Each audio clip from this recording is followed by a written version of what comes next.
আল্লাহ রাসূল খুরমা খেজুর খাচ্ছেন আর ফট করে আলীর সামনে বিছিয়ে রাখতেছেন। নবী খাচ্ছেন আর বিছিটা খপ করে আলীর দিকে রাখে, আলী দেখতে পায় না।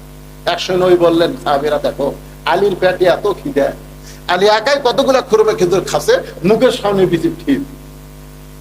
আলী দাঁড়িয়ে বলতেছেন, আসলেই তাই, আমার পেটে খিদে বেশি হয়, এজন্য বেশি খাচ্ছি।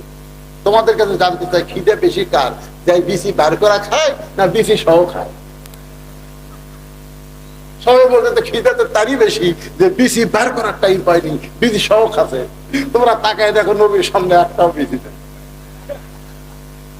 সঙ্গে সঙ্গে রাসূল দাঁড়িয়ে বলে, আলী আমি হলাম ইলমের শহর, তুই হলি সেই শহরের দরওয়াজা। ধরে গেল সুবহানাল্লাহ।